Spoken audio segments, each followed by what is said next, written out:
tarefa, professor Tiago, muito mais simples, até porque ele já deu aula sobre isso ontem, né? E ele já fez uma pesquisa muito extensa, não só da parte de legislação, como também da parte de história, né, Tiago?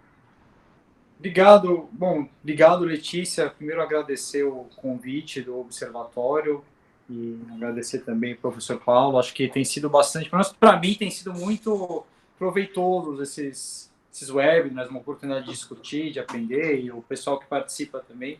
Obrigado aí pela presença de todo mundo. Acho que, em especial pelo fato de que não tem só advogados, né? Esse interesse geral das pessoas pelas questões ambientais, ele é essencial.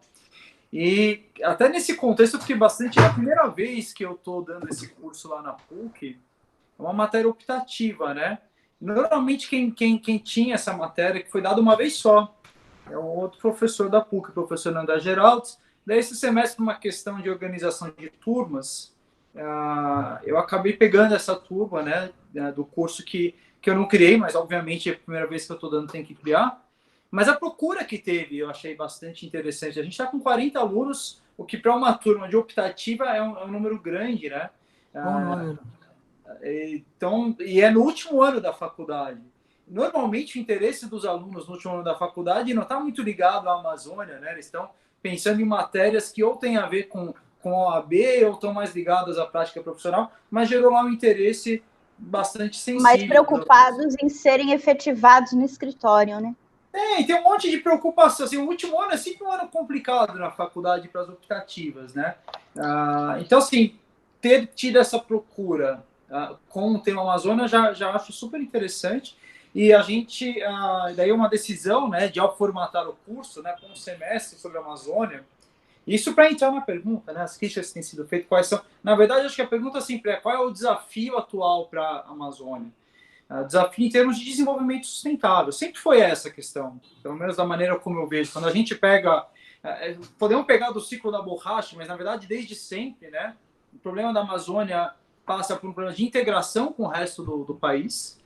Não só no Brasil, os outros países com floresta amazônica também têm um pouco essa dificuldade. Os países não se desenvolvem da floresta para fora, ao contrário, né? Então, você chegar até a Amazônia e ocupar, tem o problema, não é uma área desocupada, nunca foi.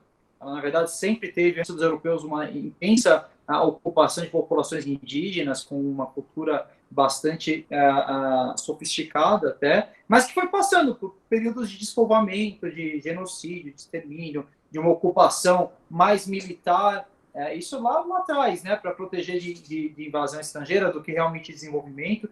Mas se pegar o século XX para frente, né, acho que a gente tem alguns momentos que passam o ciclo da borracha, a marcha para o oeste lá do governo Vargas, e depois a ocupação dos militares. Nenhum desses momentos foi realmente implementado na Amazônia um modelo de desenvolvimento sustentável. Claro, até porque antes você não tinha esse conceito bem desenvolvido. E as críticas que a gente tem hoje ao atual, a aparente mentalidade do governo em relação à Amazônia, porque busca repetir um modelo dos anos 70, que é de ver a Amazônia meio como um local para você ter projetos econômicos. Então, vamos fazer indústrias na Amazônia, vamos explorar as riquezas da Amazônia, e aqui, por riqueza, ao que parece, a indicação é exploração de mineração, ouro, nióbio, né, não sei, madeira, ampliar espaço de pecuária. A Amazônia, ela tem, entre outras coisas, né, um problema de especulação de terra. Quer dizer, você tem áreas imensas lá sem nenhuma destinação, o que indica que você falar em ampliar a fronteira agrícola, diminuindo floresta, não faz sentido. Você tem áreas para explorar. E você tem, isso a gente vem discutindo, né, eu acho que é o cerne do nosso curso agora, as alternativas de desenvolvimento que a própria Amazônia oferece, seja em relação à biodiversidade, exploração de patrimônio genético, conhecimentos tradicional associado das comunidades indígenas, ou seja, o que eu posso produzir em termos econômicos com aquilo que a Amazônia oferece, principalmente, que é biodiversidade, uma reserva de biodiversidade do planeta. Quer dizer, o que eu tenho lá de substâncias, até para explicar, saindo do juridiquês e do técnico, né? Eu tenho hoje, né, substâncias como o princípio ativo de anestesia usado em cirurgias, que é baseado no veneno de sapo só encontrado na Amazônia. Eu tenho uma série de produtos farmacológicos e de cosméticos feitos a partir de essências de plantas e encontradas só na Amazônia. Eu tenho fungicidas naturais feitos a partir de uma formiga que consegue separar folhas resistentes a determinados fungos que só existe na Amazônia. São todos produtos, né, que são com valor econômico muito substancial, originados ou de conhecimentos tradicionais associados. E aqui, quem lembrar da história da borracha, acho que é o maior exemplo, né? Imagina o processo de extração da borracha, se não tiver um índio para te explicar que ele existe, ninguém descobre. É que nem saber que dá para comer ostra, não é um negócio intuitivo. Né? Você corta a casca da árvore, deixa escorrer o látex, faz um processo. E esse conhecimento existia lá, assim como existem outros. Então, e é possível ser trabalhado de uma maneira sustentável. Então, essa é uma das linhas, né, que poderia ser mais bem desenvolvida na Amazônia, ao invés de insistir em ampliar projetos que remontam à ocupação econômica dos anos 70. Assim como, a gente vem falando disso em aula, a participação do Brasil nos acordos de mudanças climáticas, ela é muito interessante. Até brinquei com os alunos que é uma ideia genial, que isso provavelmente é do próprio Brasil, em que as nossas metas de redução de CO2 é basicamente parar de desmatar. Porque o desmatamento de árvores, ele emite CO2, a gente desmata muito, portanto emite muito CO2 e conseguiu negociar metas com a comunidade internacional, inclusive que podem ser valoradas no mercado internacional de carbono, simplesmente reduzindo o desmatamento na Amazônia. Inclusive se comprometeu nos acordos que vem na Convenção de Mudança Climática com metas de redução de CO2 por meio da redução do desmatamento. E por isso preocupa, né? Quando o governo fala, não, a meta é só em 2030, então eu não preciso atingir agora, não, mas essas metas, elas são difíceis de serem atingidas, são um trabalho de longo prazo. E que gera, né, na ponta, pode ser a base de novos modelos de desenvolvimento para a Amazônia, que não seja nem algo como foi o ciclo da borracha, em que a extração de borracha é algo sustentável em termos ecológicos. Você não precisa derrubar a seringueira, mas é insustentável em termos sociais, porque o seringueiro era explorado. Então, nem que seja algo extrativista, quase primitivo, mas também que não seja um modelo só desenvolvimentista dos anos 70, em que eu vou derrubar a árvore e desalojar índio para fazer mineração. Na verdade, a busca de um equilíbrio entre eles. E eu acho que é um pouco por aí que vem as críticas ao governo. Não é simplesmente uma mentalidade mais preservacionista versus desenvolvimentista, mas sim entender que existia um plano, e existe um plano de longo prazo para a Amazônia, de desenvolvimento sustentável nessas bases, e que o interesse, né, da nação, que foi lá alinhado atrás, é seguir esse plano, e não reinventar a roda, de certa maneira. Não sei se respondi a pergunta, mas acho que em linhas gerais é isso que a gente vem olhando no curso. Professor Bessa, tem alguma consideração inicial? Porque o comentário do Thiago, como sempre, é muito rico, né? A minha consideração inicial, como sempre, quando meu amigo Thiago fala, é dizer que eu gostei, mas eu quero acrescentar algumas coisas aí, e eu acho que ele foi, vamos dizer assim, ele pegou o coração do debate, né? Eu acho que isso é importante. Mas a primeira coisa que eu acho que a gente precisa entender, em termos de Amazônia, é o seguinte: já existem vários estudos de antropólogos, mesmo de arqueólogos, historiadores e tudo mais, que já demonstram, isso é uma coisa que está bem clara, que a própria configuração atual da Amazônia, ou, vamos dizer, a do século passado, seja o que for, essa é uma configuração. A Amazônia também é uma construção das populações que lá vivem e viveram. Então, acho que esse é um primeiro ponto, porque a gente tem aquela ideia de uma floresta que apareceu do nada e foi. Não é assim. Então, desde que existe o ser humano, ele faz algum grau de transformação da natureza. Isso vamos dizer assim, não há uma natureza natural, entre aspas, e o que há é uma natureza culturalizada, ou seja, na medida que o ser humano aparece, como o ser humano é um animal muito frágil, mas, curiosamente, ele é o único animal que consegue viver no Polo Norte e no deserto do Saara. né? Um pinguim não conseguiria, uma foca não conseguiria, um urso branco não conseguiria. Por que o ser humano consegue? Exatamente por conta dessa coisa chamada cultura, que aí ele, vamos dizer, ele transforma essa fragilidade natural que ele tem numa força para sobreviver nesses diferentes climas e situações e tal. Mas é lógico que o problema que a gente enfrenta hoje é um problema da escala e da velocidade das mudanças sobre a natureza, porque elas sempre aconteceram, mas hoje nós temos esse impasse aí, e alguns até designam esse tempo como antropoceno. Eu não sei se isso é uma designação talvez exagerada, mas o fato é que, mesmo sendo exagerada, ela chama atenção para uma questão. Eu acho isso um ponto importante entender isso. O segundo ponto que eu acho importante, dentro aí do que o professor Tiago falou, é a Amazônia é uma área que sempre foi habitada, ou seja, tem gente lá, é um tipo de habitação, um tipo de população diferente, né? Inclusive de densidade demográfica diferente, mas a maioria da população na Amazônia hoje é urbana. Então, nós precisamos, quando a gente fala de Amazônia também, ter atenção para o problema urbano da Amazônia. Né? Eu acho que essa é uma questão que fica também muito em segundo plano, a gente nunca pensa. Então, a gente precisa, uma cidade como Belém, ela precisa ter estruturas, infraestrutura, etc., bem melhor do que ela tem. Manaus, a mesma coisa, Santarém e tal. Eu tenho a felicidade, eu não posso dizer que eu conheça a Amazônia, porque eu acho que poucas pessoas conhecem a Amazônia. Mas já fui a vários locais da Amazônia, locais diferentes, então, vamos dizer assim, tive um aperitivo de Amazônia. Né? Por exemplo, há uma cidade chamada Itaituba, no Pará, que eu nunca vi na minha vida tanto esgoto correndo a céu aberto, tanto urubu, tanto lixo. Ou seja, esse é um problema muito importante.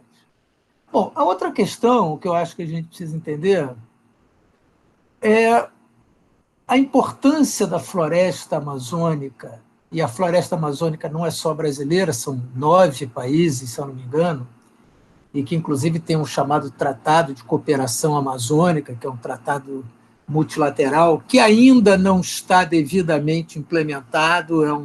Eu diria que é um tratado que existe mais como uma declaração de intenções do que propriamente alguma coisa funcionando. Mas a Amazônia ela tem uma importância internacional, ela contribui fortemente para uma série de questões desse macroclima internacional, não é? E tem as questões do microclima lá local. E aí eu acho que surgem alguns erros ao abordar esse problema, que estão muito ligados a essa história de soberania nacional. Nenhum tratado internacional que o Brasil seja signatário, que diga respeito à Amazônia, ele abriu mão da soberania dos países que têm, vamos dizer, dos quais a Amazônia seja parte do seu território. Isso eu desconheço qualquer acordo internacional que tenha feito isso. O que esses acordos internacionais todos falam é sobre responsabilidades comuns, porém diferenciadas. Então, o que é uma responsabilidade comum, porém diferenciada? Aliás, essa sempre foi uma postulação do Brasil, que sempre teve, a partir, vamos dizer assim, do mico que o Brasil pagou lá na Conferência de Estocolmo, em 1972, quando foi dizer que poluição era progresso, venham poluir o Brasil. Mas, mesmo assim, o Brasil liderou um movimento de países do, então, terceiro mundo, países em desenvolvimento, no sentido, e foi muito importante, por exemplo, para a construção da Comissão Brundtland, que finalmente fez o relatório sobre o desenvolvimento sustentável, Mas o Brasil sempre postulou essa tese de responsabilidades comuns, porém diferenciadas. Então, e que a Amazônia, diferentemente do que se diz, não é um patrimônio mundial, mas é um interesse da humanidade. Há uma diferença muito grande. Quando eu falo em patrimônio mundial, eu estou falando numa propriedade da coletividade mundial inteira. Qual é uma propriedade da coletividade mundial inteira em termos de direito internacional? A Antártica, por exemplo, é um patrimônio da humanidade. Os fundos dos oceanos é um patrimônio da humanidade. Então, isso são situações distintas. Então, o Brasil mantém a soberania sobre a Amazônia e, obviamente, sendo interesse de todos, é importante que todos os países contribuam para a proteção da Amazônia, inclusive nos seus ambientes urbanos, no meu modo de ver, porque esses ambientes urbanos também, se eles estiverem muito degradados, eles vão impactar as florestas. A gente... vamos dizer assim, há um escritor português muito interessante, chamado Ferreira de Castro. Eu recomendo até quem puder leia. Ferreira de Castro ele fugiu do salazarismo, veio para o Brasil e se instalou na Amazônia. Então ele escreveu um livro chamado A Selva, que é um livro bem interessante, vale a pena ler, que ele dá a visão de um europeu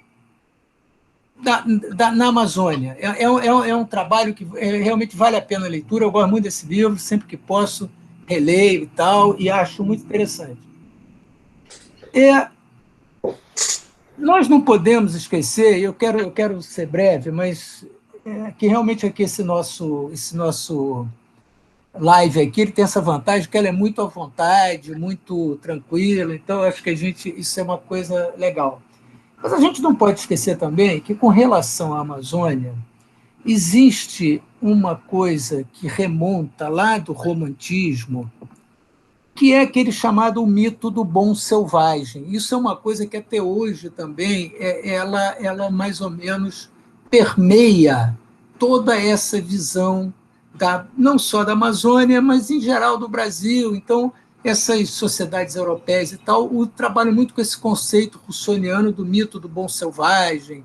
Então, imaginam uma realidade que não é a verdadeira, não é? Então, eu acho que, colocada essa questão, a gente pode entender que a Amazônia é um potencial econômico para o Brasil?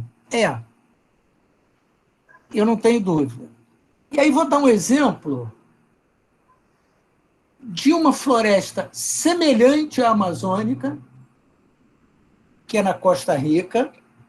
A Costa Rica ela criou um instituto chamado INBio. Também recomendo quem tiver interesse que procure o site do INBio, que é o Instituto de Biodiversidade da Costa Rica. O que a Costa Rica fez? Ela pegou 1 quilômetro quadrado do território dela e fez um acordo de pesquisa científica com várias instituições farmacêuticas, etc., e daria as patentes que fossem descobertas ali. A Costa Rica teria 50% do valor, a empresa que fizesse a pesquisa, no caso foi daqui a pouco me volta aparece o nome da empresa. Mas essa empresa ficaria 50% e o valor seria destinado à proteção da diversidade da Amazônia. Por que eu estou da Costa Rica?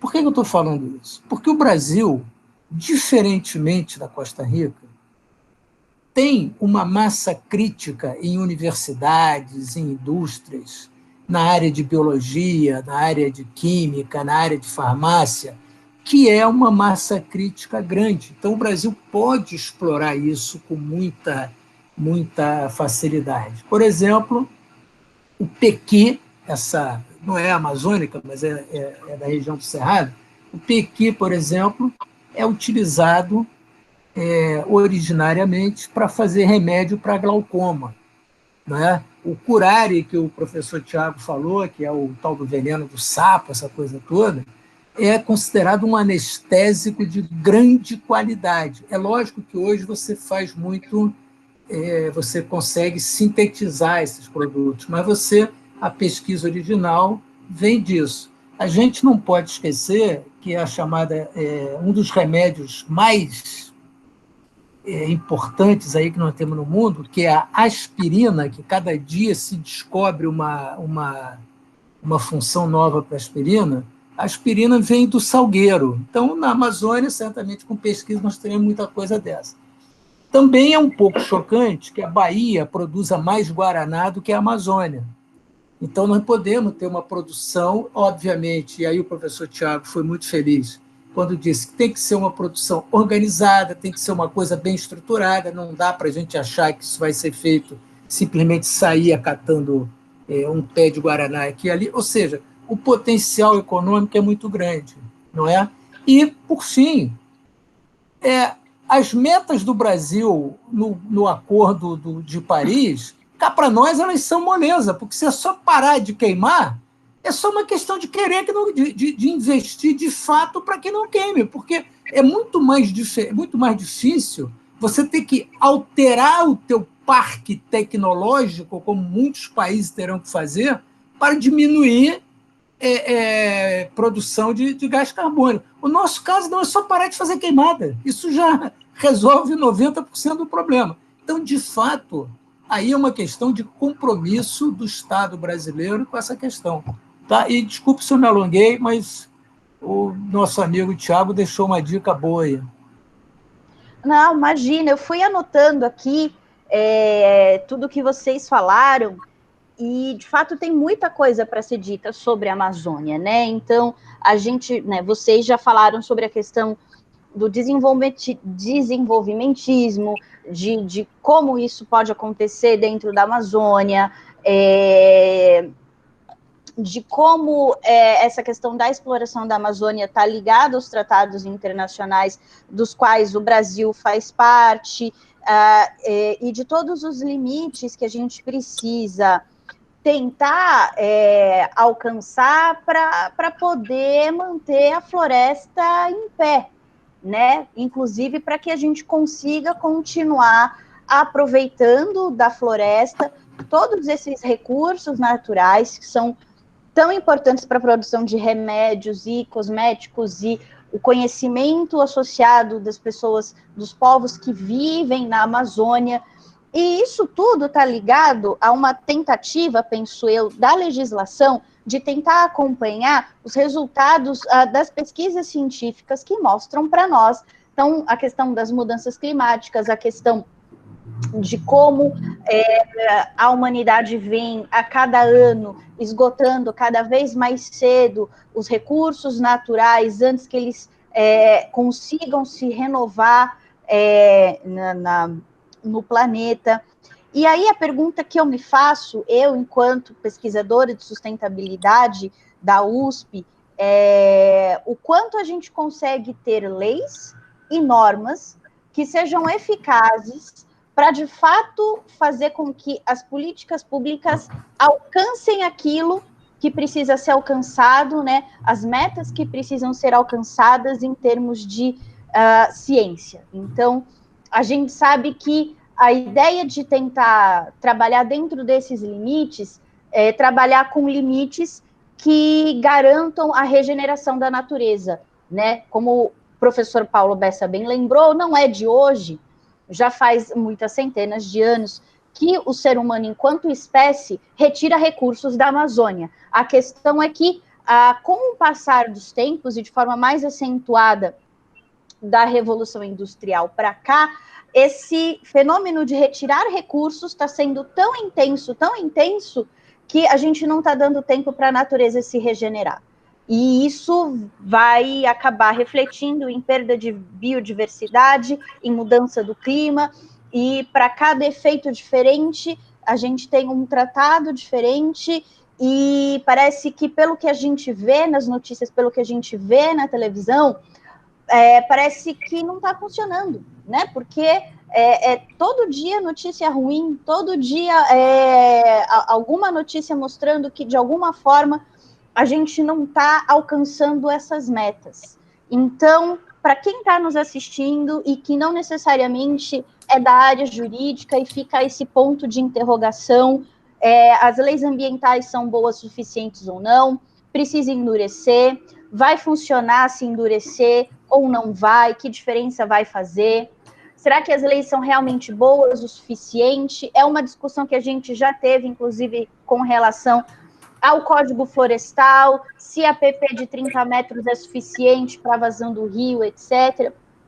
E eu acho que, se a gente puder enfrentar esse tema agora, a gente consegue ampliar mais um pouquinho essa discussão, voltada para os instrumentos jurídicos que a gente tem à disposição, para tentar harmonizar todos esses outros pontos que vocês já falaram. O que vocês acham? Eu acho que esse aí, Letícia, é um ponto essencial, né? É a pergunta de 1 milhão. O que o direito pode fazer, né? O direito tem suas limitações, né? O direito atua no próprio sistema jurídico, ele dá algumas diretrizes. Mas eu acho que, assim, o problema de aplicação ou concretização da legislação ambiental na Amazônia, acho que a gente falou disso quando falou de Código Florestal, mas ele passa por alguns aspectos, né? Existe fiscalização, o poder de polícia tem a ver com investimento nos órgãos de fiscalização. O governo tem ido numa direção contrária. Porém, só isso não resolve. A Amazônia são 5 milhões de quilômetros quadrados, você não vai ter investimento suficiente para conseguir fiscalizar tudo. A fiscalização normalmente vai ser a posteriori, e acho que endurecer ajuda, investir ajuda, mas não vai ser a panaceia. Algo grave na Amazônia, do ponto de vista de aplicação da lei, e que também é no resto do país, é da situação fundiária, pelo menos na minha leitura, né? Eu costumo dizer, exemplo, que quem é contra a reforma agrária por princípio não conhece a história da propriedade privada no Brasil. Você pode ser contra algumas reformas agrárias, mas a história de como a propriedade rural é distribuída no Brasil mostra que, no mínimo, ela é injusta e, na melhor das hipóteses, ela é muito confusa. O que você tem na Amazônia é coisa de 40%, 60% de terras que não estão regularizadas. Isso é objeto de grilagem, objeto de especulação. Então, bom, o que isso tem a ver com a aplicação da lei? Tem a ver que a aplicação da legislação ambiental, quando a gente fala de... é uma legislação que tem a ver com o regime jurídico de propriedade. E ela só pode ser aplicada de maneira eficaz quando eu sei quem é o responsável por aquela propriedade. Hoje, o fato de eu não ter a propriedade bem regulamentada na Amazônia coloca a fiscalização na seguinte situação. Eu tenho uma queimada ilegal em algum lugar e eu ou descubro quem colocou fogo, isso é muito difícil, ou eu não tenho muito quem responsabilizar, porque formalmente ninguém é responsável por aquela área. E os nossos instrumentos jurídicos, o que eles fazem são normalmente, né, dotar o proprietário de responsabilidade pela área. Quem é proprietário de uma terra rural é que assume a obrigação de fazer com que aquela propriedade atenda a sua função socioambiental. E, de outro lado, o poder público, nas várias áreas que são do poder público, unidades de conservação, aí até reserva indígena, tem a obrigação de fazer o mesmo na sua área. Isso passa por uma regularização dessas propriedades privadas. Então, assim, o primeiro problema que eu vejo com certa urgência, não só na Amazônia, mas especialmente na Amazônia, é essa regularização. Não que isso signifique reforma agrária, não é isso, mas que a reforma agrária passa pelo mesmo problema, de como a propriedade está distribuída de uma maneira bastante cheia de ilícitos, na verdade, né? De grilagem que se apropria de terras públicas. Eu tenho áreas enormes que são de propriedade de grupos econômicos e não são utilizadas. Tudo isso dificulta a aplicação da legislação de proteção florestal que a gente tem hoje. Então, acho que esse é um ponto. E um ponto que eu colocaria a par, talvez voltando no que eu já falei, são os mecanismos de incentivo do próprio mercado. Você investir na valorização de produtos de biodiversidade e os produtos de mercado de carbono para redução de CO2, né, você consegue, talvez, potencializar esses mecanismos de mercado, né? Se é mais valioso, se eu puder realmente, se eu tenho um sistema transparente e confiável de monitoramento do desmatamento, eu tenho o que eu preciso para apresentar planos na comunidade internacional que possam validar crédito de carbono que eu crio com a redução de desmatamento. Isso só funciona se o meu sistema de monitoramento é confiável. Se o próprio governo fala que não é confiável, eu começo a colocar em xeque toda uma parte importante dos meus mecanismos. Então, você tem que aliar na Amazônia, na minha leitura pelo menos, regularização fundiária, fiscalização e os mecanismos que são liderados pelo mercado, de criação de valor econômico na proteção ambiental. Eu acho que e a proposta do governo de regularizar a questão fundiária via MP?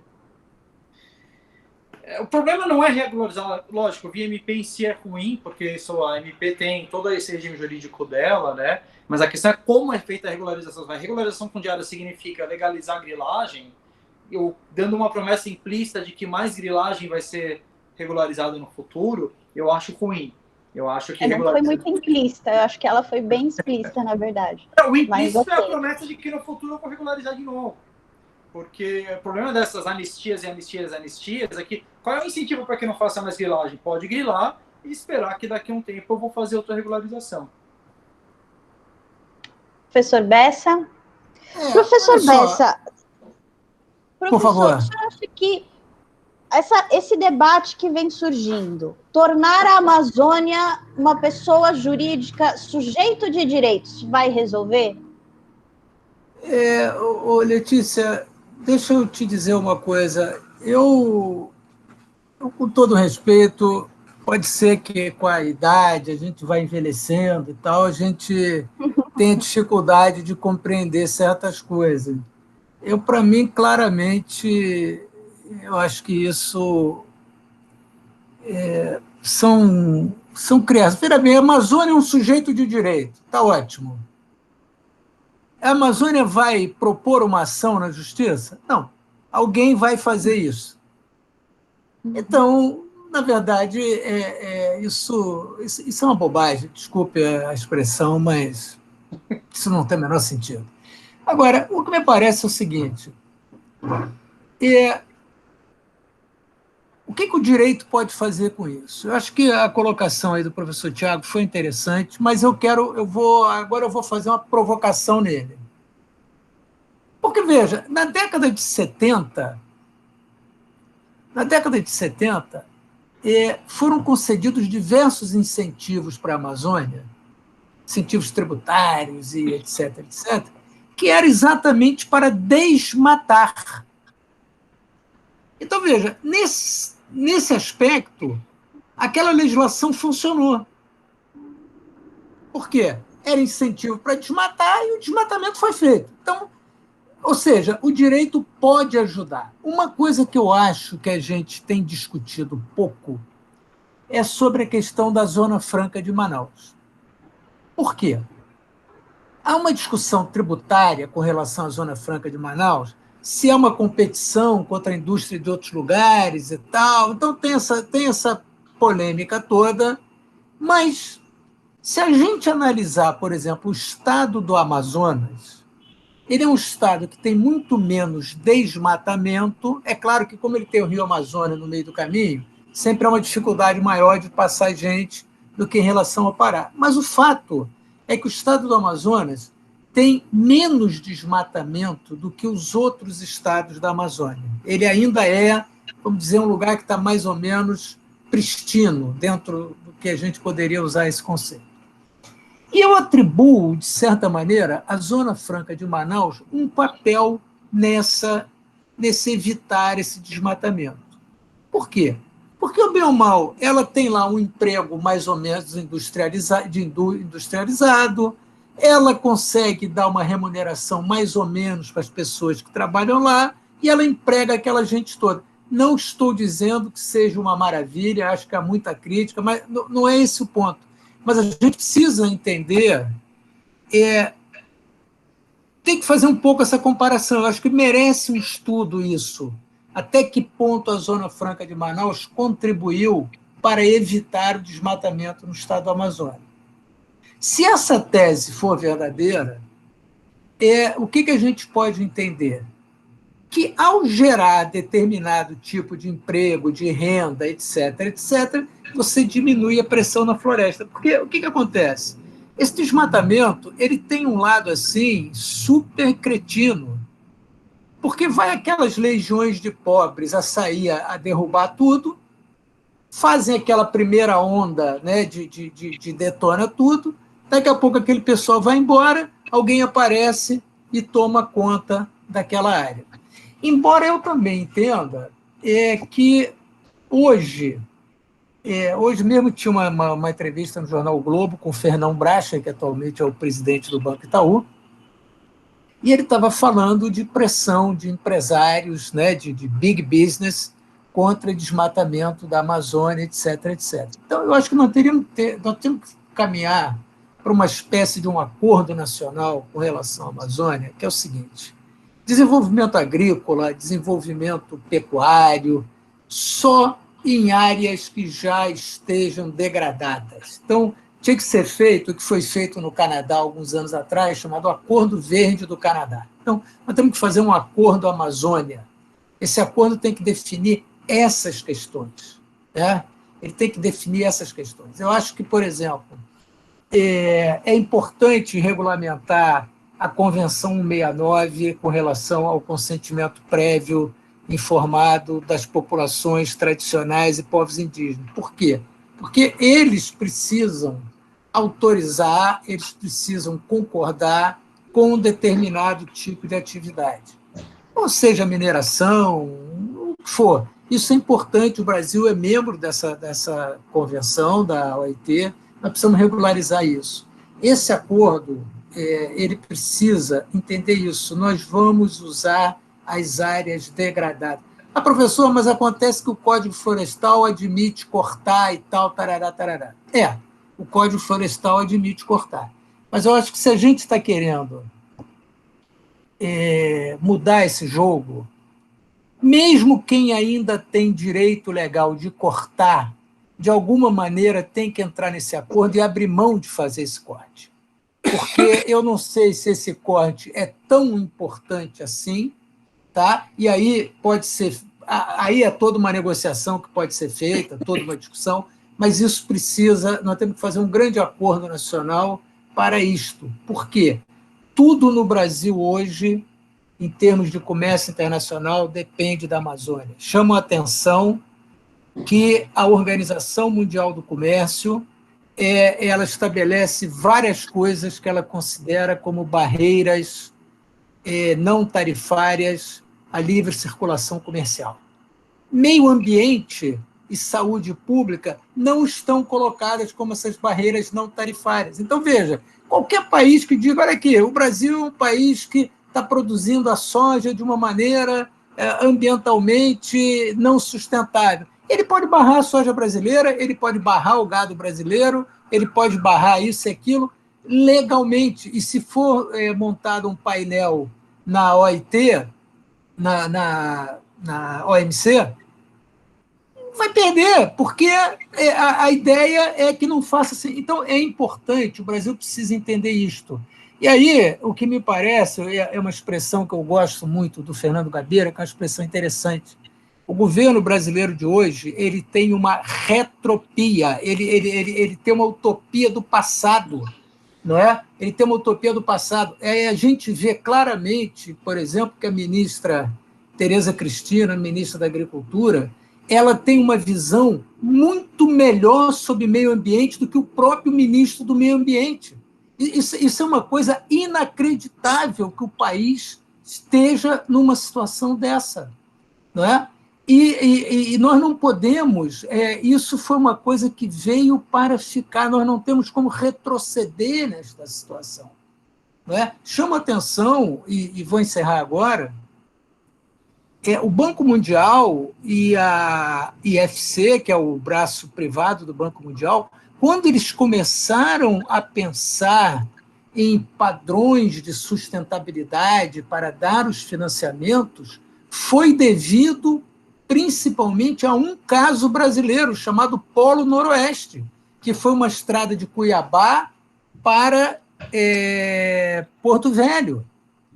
E havia um pequeno financiamento do Banco Mundial e protesto de povos indígenas, etc., etc., ONGs internacionais, e o Banco Mundial criou esses padrões. Hoje, os padrões dos princípios do Equador, dos bancos privados, que eram de 50 milhões de reais, hoje caíram para 10 milhões de reais, exigem tudo isso. Então, não adianta viver com esse sonho do passado, com sonho de projeto GETAT, né? Grupo Executivo de Terras Araguaia Tocantins, Grupo Executivo do Baixo Amazonas, GEBAN, Operação Araguaia. Tem esse livro aqui, para quem quiser ler, que é interessante, chama Os Fuzis e as Flechas, a história de sangue e resistência indígena na ditadura. Até esse livro interessante, mostra. Isso não tem mais sentido, isso acabou. Quem, de fato, está preocupado com o desenvolvimento nacional, mesmo sob um ponto de vista empresarial, eu não estou falando do ponto de vista de esquerda, não estou dizendo nada disso. Quem tiver com esse ponto de vista empresarial tem que levantar a voz contra essa política ambiental do governo brasileiro, que isso não tem sentido nenhum. Isso é um atraso total que nós estamos vivendo. Tá certo? Assim, como eu penso. Tá certo. Compartilho do pensamento também. Para os dois, temos uma situação aqui colocada pela Rita, que está nos acompanhando, e ela pede para os dois comentarem. Ela compartilhou comigo aqui no WhatsApp uma notícia falando que a Polícia Federal está deflagrando uma operação para combater esquema criminoso de madeireiras no Amapá.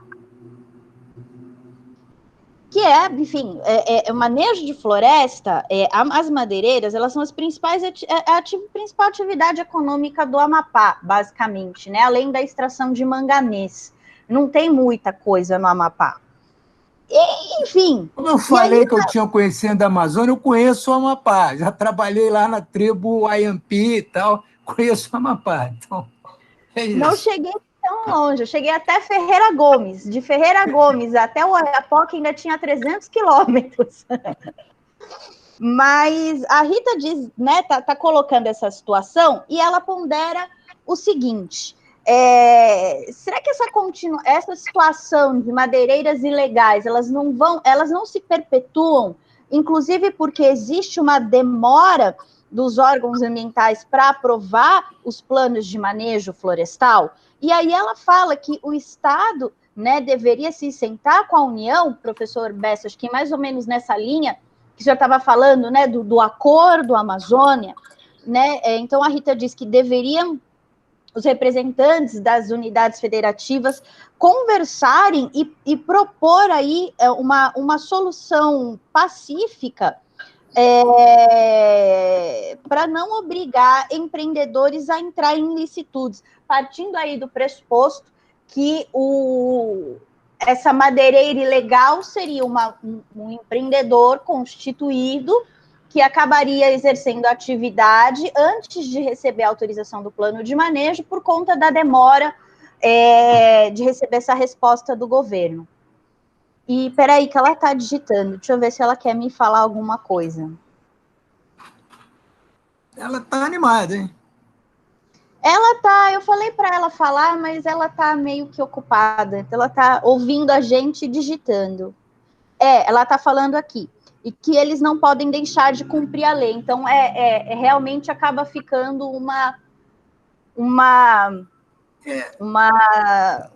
um ciclo vicioso, né? E ela concorda que, de fato, é ilícito. Olha só, rapidamente. Eu acho que a função do governo federal ela deveria ser uma função de quê?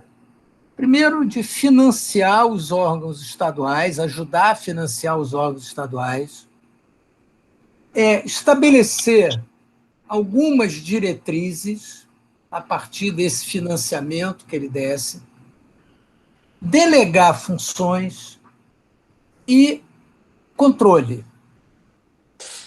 Porque, veja,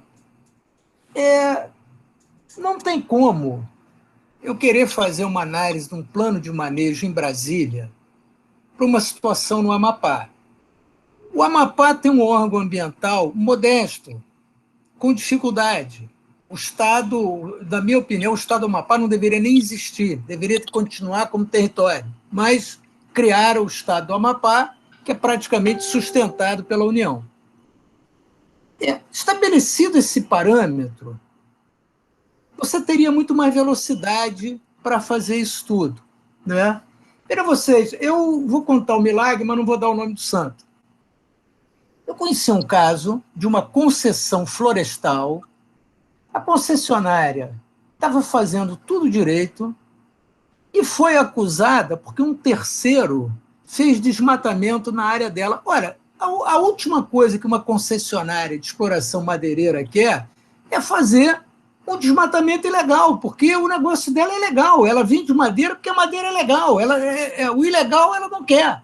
Mas isso aconteceu. Então, nós precisamos descentralizar. A União tem que ser uma espécie de um grande financiador e ter uma atividade de controle dos órgãos estaduais. Por quê? Porque eu acho também que o órgão estadual, às vezes, ele fica muito perto, ele está muito sujeito a pressões e tal. Então, nós temos que criar uma certa autonomia para esse órgão federal, para esse órgão estadual, ou tirar gente de Brasília e mandar para esses lugares, porque não tem sentido ter mais gente no IBAMA em Brasília do que nesses lugares, então tem que inverter essa ponta. Mas eu acho que é mais ou menos isto que tem que ser feito. Se a gente não contar com esta ponta, ficar contando só com o federal, como disse o professor Tiago, com 5 milhões de quilômetros quadrados, não dá nem para começar a brincadeira.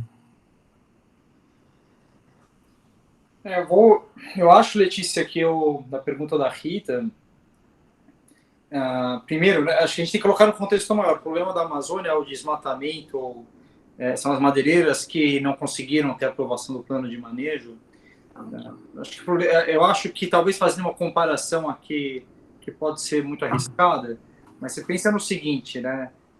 Tráfico de drogas você vai ter em qualquer situação, em qualquer lugar, mas ele se torna algo endêmico, estrutural, né, na medida em que eu tenho falta de outras oportunidades econômicas, né, para boa parte da população envolvida naquela atividade econômica.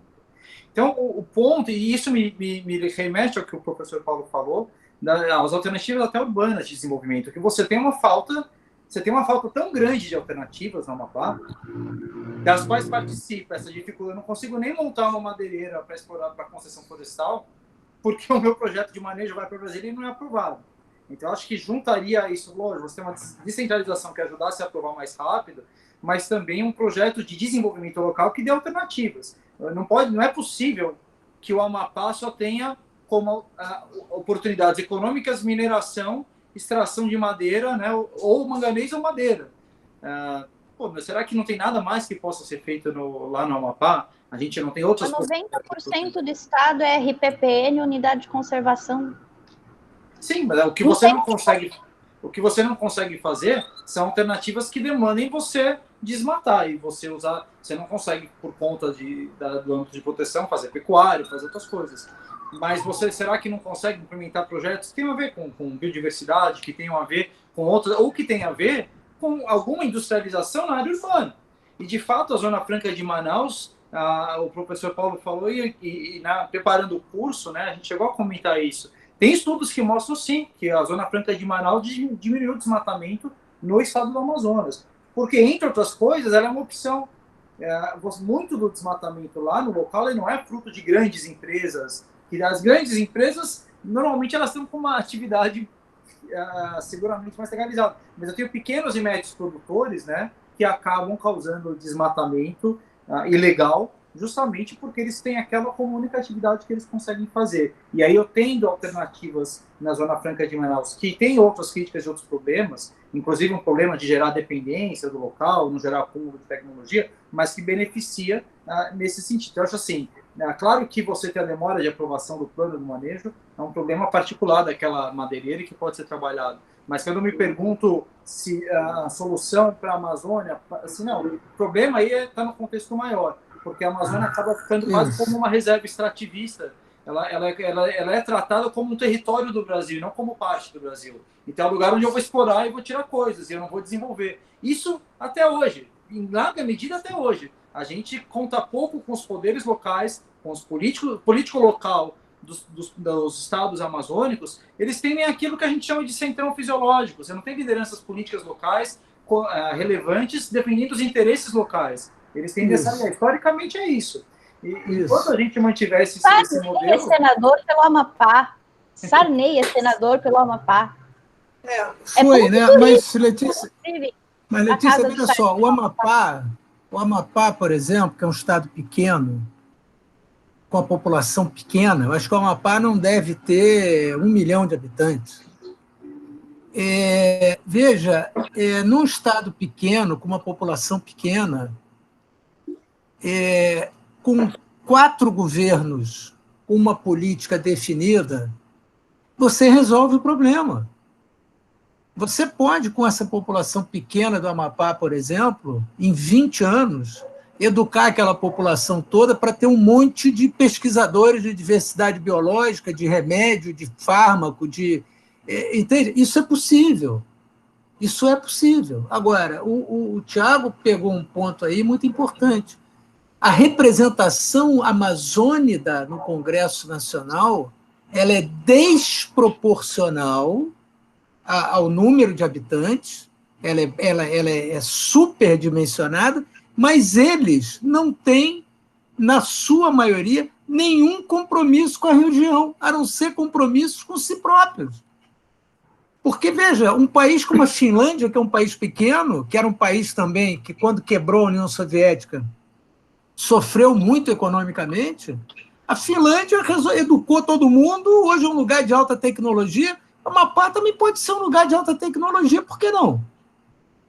É pequeno. É difícil você fazer isso em São Paulo, com 40 milhões de habitantes, mas num lugar que tem, sei lá, 500 mil, cara, com 20 anos de gente séria, você faz. Você faz. E tem recurso para isso. Tem recurso financeiro e recurso natural. Você tem. É isso. É o modelo que está errado. E aí eu vou ecoar a crítica do professor Paulo, a visão como choca a visão atual do governo, porque ela é anacrônica e fora de contexto, né? Quando todo mundo fala outra coisa sobre a Amazônia, você querer falar em exploração no estilo anos 70, é uma perda de tempo enorme. Você nem vai conseguir realmente emplacar esses projetos, porque eles não fazem sentido. Eles são muito prejudiciais ao comércio internacional, que a gente tem que ter em vista também que os países do mundo, eles não são todos, lógico, a política internacional é política, mas eles não são cínicos. Existe uma preocupação legítima com o meio ambiente. Existe uma preocupação legítima com a biodiversidade e com o clima da região. Falando de sim, a Amazônia controla todo o clima da América Latina, da América do Sul. Ela puxa a umidade do Oceano Atlântico e distribui aquilo. É um problema para o clima mundial se eu tiver uma desertificação da Amazônia. É um problema mundial se eu tiver uma queda da biodiversidade. E essa preocupação dos países é o que legitima eles gastarem o dinheiro dos contribuintes desses países investindo aqui. O Fundo Amazônia já arrecadou, posso estar com o número errado, mas acho que era coisa de 8 bilhões, que foram outros países colocam no Fundo Amazônia para a gente investir em projetos de desenvolvimento sustentável na Amazônia. E eu vou abrir mão disso, e vejam, esses valores chegam, e a ideia é que eles sejam utilizados pelo governo para o desenvolvimento. Se eu troco isso por um projeto de desenvolvimento para essa ou para aquela empresa de mineração ou de exploração, você vai enriquecer algumas empresas, mas você não vai desenvolver o local. Então, é uma contramão de todos os projetos que já foram pensados e que vinham sendo desenvolvidos para a Amazônia até hoje. E por isso é preocupante, porque você vê, não é que algo está sendo só mal feito, você tem um tempo perdido enorme, porque é evidente que vai ter que voltar atrás, que vai ter que, aos poucos, se acomodar. Mas é o tempo que se perde e que se poderia estar desenvolvendo esses mercados, essas regiões locais, tá? Sendo que no caso do Fundo Amazônia, por exemplo, que foi uma discussão mal colocada... Só aproveitar, já que vocês vão tocar nesse assunto, justamente uma pergunta da Kelly. A Kelly já esteve aqui antes conosco, né, em outros webinários, e ela estava justamente pedindo que vocês comentassem sobre o Fundo Amazônia, como funciona e sobre as perdas de repasses. Bem, olha só, o Fundo Amazônia foi outra discussão mal colocada. Por quê? O Fundo Amazônia, vamos dizer assim, ele tem origem em 2 contextos.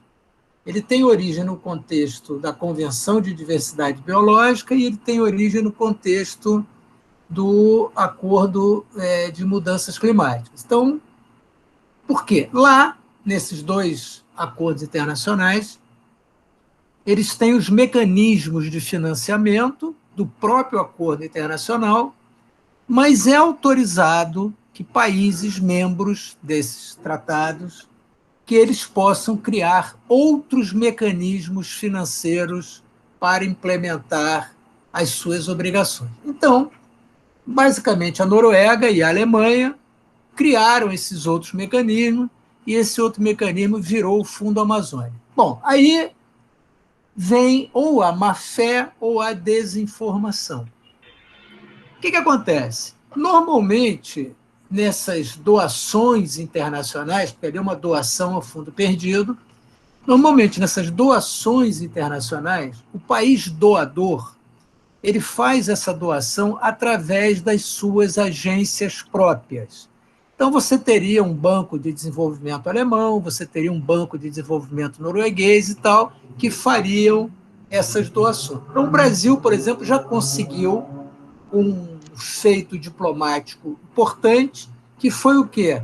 Esse fundo ele é gerido pelo BNDES, que é um órgão do governo brasileiro. Então, veja, isso já é uma mudança total em relação ao que é a tradição dessas doações internacionais. Bom, o dinheiro vai todo para a ONG. Isso é outra, ou desinformação ou má-fé.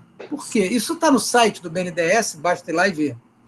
A maioria do dinheiro do Fundo Amazônia foi doado para órgãos governamentais brasileiros para estabelecer mecanismos de combate à queimada, etc., etc., essa coisa toda. E uma parcela, não, talvez 15% ou 20%, foi distribuído para algumas ONGs com finalidades específicas. Tá? Eu, por exemplo, tenho uma crítica nesse modelo de doação. Eu acho que, mesmo para a ONG, tem que ser projeto estruturante, não pode ser projetinho aqui e ali, tem que ser coisa que realmente, quando o projeto acabar, fique alguma coisa no lugar, mas, enfim, isso está dentro do debate normal da coisa. E o governo brasileiro tinha controle do Conselho do Fundo Amazônico, sendo que a Noruega e a Alemanha apenas participavam lá e, como todo participante, dava os palpites lá deles e submetia a votação e tal. Ou seja, o Fundo Amazônia era um dinheiro que o Brasil ganhava de graça, que o Brasil geria praticamente como queria e apenas com uma participação da Noruega e da Alemanha lá dentro da discussão. O que o Brasil fez com esse Fundo Amazônia? O Brasil simplesmente pagou este mico com relação ao Fundo Amazônia, que não entrou mais dinheiro nenhum, e ninguém vai dar mais dinheiro nenhum enquanto prosseguir essa política. Nós não podemos esquecer que Sua Excelência disse que aquele derramamento de óleo no Brasil foi coisa do Greenpeace. Em qualquer lugar sério do mundo, esse cidadão tinha sido demitido no dia seguinte. Agora, o que nós precisamos fazer? Nós temos que começar a falar bem do ministro. Porque se a gente começar a falar bem, pode ser que o presidente fique contra. Porque essa questão do Fundo Amazônia, o Brasil que precisa de recurso, ele pagou esse mico. Isso é um mico que o Brasil pagou. É uma coisa que não se sustenta, né, o que foi feito. Então, não sei se respondi a pergunta do Fundo Amazônia. Eu, inclusive, tenho um aluno, um orientando de mestrado, que é servidor do BNDES, um funcionário muito sério. Ele está fazendo um estudo, a dissertação dele é sobre Fundo Amazônia. Não é? Então, por isso que eu estou bem por dentro desse tema. Tiago? Não, acho que é isso aí que o professor Paulo explicou. É perfeito. É importante a gente lembrar, né? Lógico, o público é diverso, mas a gente comentou isso com os alunos na graduação. Não é absurdo, na verdade é normal, como é a premissa pós-48 de cooperação internacional, os países investem em outros países. O Brasil fez isso, né? A gente falou, pô, o Brasil foi investir, né? Cuba, Angola, não sei onde, agora sei lá se vai investir, sabe? A sexta economia do mundo, você tem lá um orçamento e parte dele é para investir em projetos de cooperação internacional em assuntos de interesse globais. Países desenvolvidos, por força desses tratados internacionais, fazem isso com o Brasil. Mas para você participar desse jogo, você tem que estar dentro da casinha para participar. Você abrir mão e começar a se comportar de maneira meio errática em termos diplomáticos, tem consequências. Então, você fala, eu não vou continuar fazendo doação, porque no fim do dia é um dinheiro que vem do contribuinte alemão, norueguês, que vai para o banco de desenvolvimento dele, que ele não vai continuar investindo no Brasil se não tiver um compromisso sério. Mas é rasgar dinheiro, em larga medida, além de se sujeitar às sanções internacionais. Como o professor Paulo disse, o país pode bloquear produtos do Brasil simplesmente por conta de políticas ambientais inadequadas. Teria um interesse em fazer isso. Vou proteger minha indústria local, vou beneficiar outro parceiro, eu passo a poder fazer isso legitimamente. Então, além de tudo, de uma burrice muito grande. Você não ganha nada com isso. Você ganha talvez o apoio de meia dúzia de lunático para uma política interna, mas você está fazendo uma contrapolítica mundial sem zero benefício. Zero. Simplesmente pela narrativa. E isso preocupa, e tanto que preocupa o mercado. Não é uma questão de oposição política. Você tem os big players do mercado falando, peraí, vamos passar a Amazônia para o vice-presidente, vamos tirar o que importa das mãos do Ministério do Meio Ambiente, porque ele está lá na categoria do trem dos horrores do governo. Tem lá o Ministério da Mulher e Direitos Humanos, o meio ambiente acabou indo tudo aquilo que só serve, na minha visão, pelo menos, para construir uma certa narrativa, e falta concretude para os projetos importantes e prejudica em termos diplomáticos. Ora, o Fundo Amazônia não é coisa nova. É uma conquista diplomática do Brasil e que vinha sendo relegado. Assim como a organização do Tratado da Cooperação Amazônica, que o Brasil tinha parado de fazer contribuir, que é dos países que tem a floresta amazônica e que é uma organização que também capta a doação em projetos internacionais, que estava indo para a mão da Colômbia. Isso. Porque o Brasil tinha parado de fazer os aportes, estava devendo coisa de 2 milhões de dólares, porque todos os países contribuem, e que é a organização que tem o dinheiro que financiou boa parte dos projetos de monitoramento de desmatamento do INPE. Como que você paga satélite para monitorar desmatamento na Amazônia? Isso custa dinheiro. Você, entre outras coisas, projetos arrecadados por meio dessas organizações internacionais, e que vão validar, como eu disse, os nossos projetos de crédito de carbono, para conseguir mais doação, mais investimento. Existe algo de importante ali, e às vezes a impressão que fica, caramba, não é possível, o pessoal do Ministério do Meio Ambiente não tem a menor ideia de como funcionam esses mecanismos, não sabe o que é a Amazônia. Não sei, a minha impressão às vezes é essa, que falta gente lá com o mínimo de conhecimento desses mecanismos internacionais e de que eles não estão relacionados a uma política de oposição ao governo. A diplomacia e comércio internacional, na verdade. Um bom assessor poderia resolver, né? Mas só que não. Me parece o Fundo Amazônia uma boa solução para equacionar aquele discurso que vira e mexe aparece no cenário internacional de que a Amazônia deveria ser internacionalizada, etc., etc., ao passo que o Brasil, nas assembleias da ONU, para os sucessivos governos, sejam de esquerda ou de direita, sempre ratificou o seu interesse, o seu desejo de manter a soberania sobre a Amazônia. Mas é muito claro, ainda mais nesse cenário que a gente vive, de problemas ecológicos em escala global, que existe sim um interesse mundial coletivo na preservação da Amazônia, e que o melhor caminho para o Brasil manter essa soberania, sem que essa soberania continue sendo cada vez mais questionada, é mostrar a sua capacidade, ou a nossa capacidade, de manter a floresta em pé. E aí é lógico que esse dinheiro é muito bem-vindo. Então, na minha visão, a gente abriu mão desse recurso, a gente basicamente disse, o ministro basicamente quis dizer que a gente se virava sozinho, e não estamos nos virando sozinhos, né? Estamos nos virando muito mal. Pessoal, temos aí, vocês vão ver aí no chat, o link para a emissão dos certificados. A gente emite certificado com horas extracurriculares para quem tiver interesse. Por favor, só clicar nesse link que o Felipe já colocou aí no chat e preencher os dados. Alguém mais tem alguma pergunta, pessoal? quiser abrir o microfone para fazer a pergunta, fica à vontade.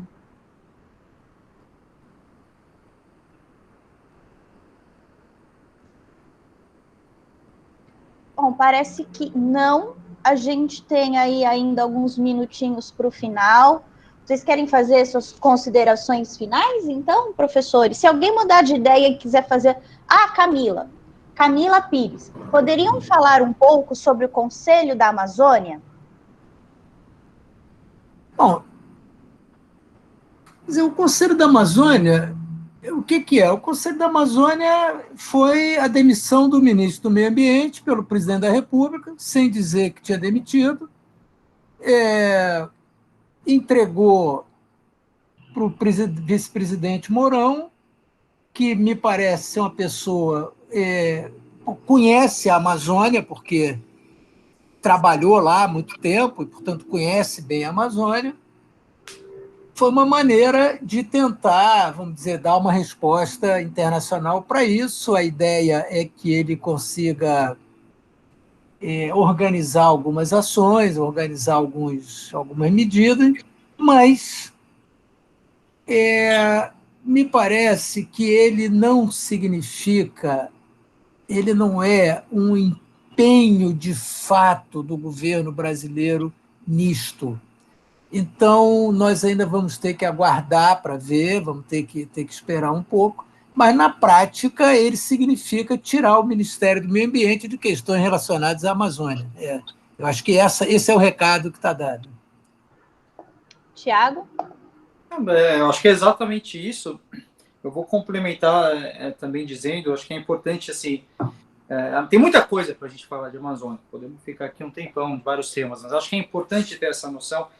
Esse discurso de internacionalização da Amazônia, ele aparece, mas não tem nenhum documento internacional que realmente reflita isso, ao contrário, todos os documentos são claros, o Brasil tem soberania sobre a Amazônia. Agora, o ponto, como você falou, existe um interesse legítimo dos outros países na preservação da floresta, além do interesse, e se não bastasse dos outros países, né, pela nossa própria Constituição, interesse das futuras gerações, interesse de toda a humanidade. O Brasil tem obrigações na gestão da Amazônia. Agora, não dá para transformar a Amazônia num museu ambiental, né? Não é um grande parque. Você põe um muro em volta e não faz nada. Você tem que ter um projeto de... Tem 12 milhões de pessoas morando lá.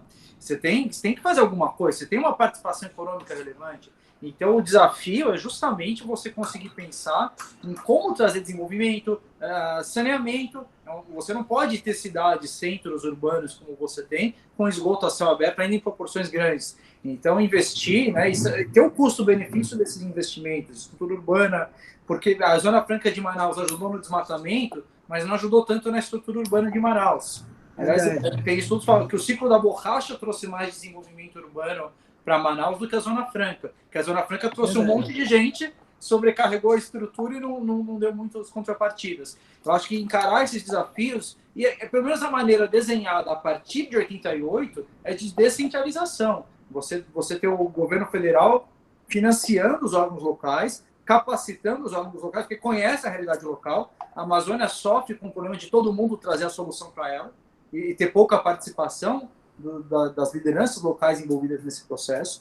A gente teria que realmente endossar um projeto desse tipo, financiar, capacitar, montar projetos de desenvolvimento e acomodar. Você não precisa tirar o que está lá, não precisa acabar com a pecuária que existe. Tem muita área desmatada que dá para usar, como o professor falou, e eu posso encerrar o desmatamento em outras áreas. Só que isso demanda uma vontade política e uma visão um pouco diferente daquela que a gente viu no vídeo do Fórum Mundial, né?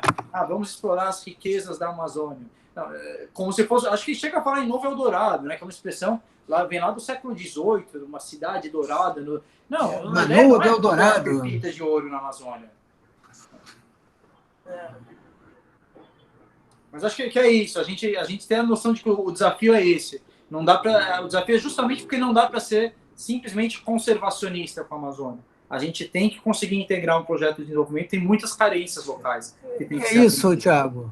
É isso. Desculpa eu interromper, mas eu acho que a gente precisa colocar exatamente isso, gente. É o conservacionismo e o preservacionismo. Certamente, em alguns locais da Amazônia, será conservacionista, os parques nacionais, etc., E conservacionista significa o quê? Utilização só indireta. Mas a preservação é a utilização direta com critérios, com cuidados, com tecnologia, etc, etc, etc. Né? Agora, e tem razão. Porque, e o que o Tiago falou agora é exatamente o outro lado da primeira coisa que eu falei aqui. Lembre-se que eu disse, a Amazônia, na configuração que ela tem, já tem estudos de antropólogos, arqueólogos e tal, que ela é uma construção humana. Então, agora nós temos que ver como será a construção humana da Amazônia no século XXI, XXII, XXIII e por aí afora. É isso. Muito bom. Mais alguém tem alguma pergunta, pessoal?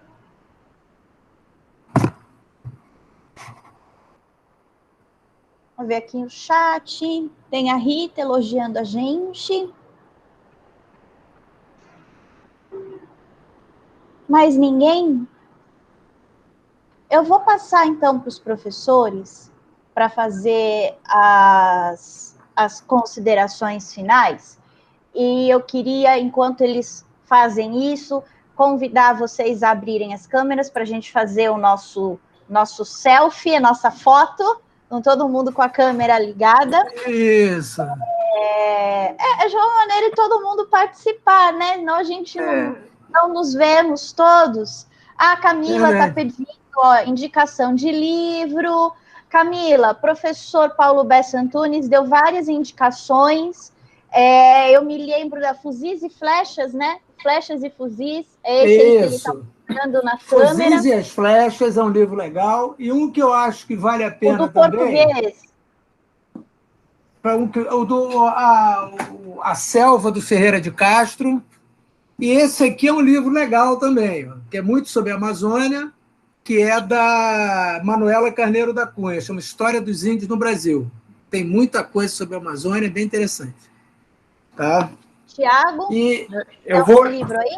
Eu vou endossar, até peguei a Selva aqui, que eu usei na preparação do curso. Né? Muito bom esse livro, né? Porque ele é muito bom, essa visão do europeu. E assim, mas a edição que eu tenho aqui tem uma introdução do autor. Ele levou, depois que ele voltou da Amazônia, ele levou uns 15 anos para escrever esse livro, porque era muito pesado para ele a experiência. Isso. Ele demorou um tempo, e é um baita livro, e que traz uma visão muito boa, além do ciclo da borracha, a exploração dos seringueiros, de como é a diversidade, a vida lá naquele começo. Legal, Tiago. Agora eu fiquei satisfeito, gostei. Não, esse é um trabalho bacana, é um livro... eu gosto muito desse livro, um livro bem interessante. Um outro que eu também gostei bastante, ele chama A História da Amazônia. Ele é do autor, chama Márcio Souza. Tem aqui. Eu acho que ele é um professor, ele dá aula nos Estados Unidos sobre a Amazônia e ele é de lá. O Márcio também ele é um escritor de teatro, ele tem um livro muito bom chamado Galvez, o Imperador do Acre. Então, que ele fala sobre a conquista do Acre também, é um livro bem interessante, vale a pena. E que faz a história local, né? Eu abordei um pouco isso no curso para os alunos, porque a gente aprende história do Brasil, mas quase nada das histórias regionais. E a história da Amazônia é muito rica. E aí, quem quiser entender um pouco de Belém, porque eu tenho um grande amigo em Belém, que é o Jorge Alex, tem esse livro aqui do Décio Freitas, que chama A Miserável Revolução das Classes Infames. É um pouco romanceado e tal, mas é uma história da cabanagem, que foi uma grande revolução popular que houve em Belém, inclusive com a morte de 2.000 pessoas, aproximadamente, dentro de um navio que afundou, o Brigue Palhaço e tal. Então, é importante conhecer essa história da Amazônia, conhecer a história do Brasil, porque se a gente não conhecer isso, nós não vamos conseguir entender o que está acontecendo e vamos ficar dizendo bobagem, achando que vai resolver com lei de licenciamento ambiental, entendeu? E não é por aí. A coisa é bem mais complexa do que isso, né? E vocês que são mais jovens é que poderão dar uma solução para isso, porque nós não conseguimos fazer nada. Então, vocês é que têm que tentar ver se dá um jeito. Eu vou dar uma última recomendação aqui, Letícia, que eu acho interessante. Esse livro chama 1499, que ele explica é o Brasil antes da chegada dos europeus, né? E aqui vai estar, entre outras coisas, que o professor Paulo falou sobre como a floresta amazônica ela é uma floresta antrópica, ela se estima, os estudos arqueológicos, que ela não é plantada, mas ela é resultado de interação com as civilizações indígenas. E que o grande legado das nossas civilizações indígenas não são as pirâmides como os maias, né?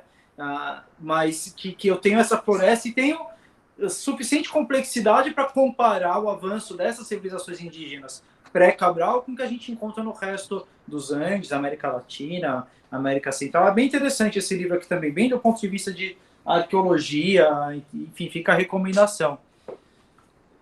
Muito legal. Eu tenho uma recomendação também, mas antes, pessoal, o Felipe está pedindo para a gente sorrir aí na câmera.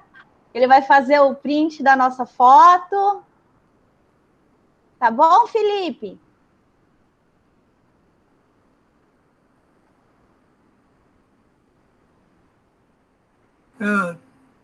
Deu, né? Legal. Deu? Bom. Deu, legal. Eu estou meio longe dos meus livros, eu preciso arrumar meu home office. Eu estou separando um lugar, então meus livros estão todos dentro da caixinha, por isso não deu para eu pegar agora para mostrar, mas a minha recomendação é um pouco menos histórica, um pouco mais artística. O Thiago Costa, que é um artista que, inclusive, já cedeu livros para a gente sortear lá na PUC. Lembra, Thiago?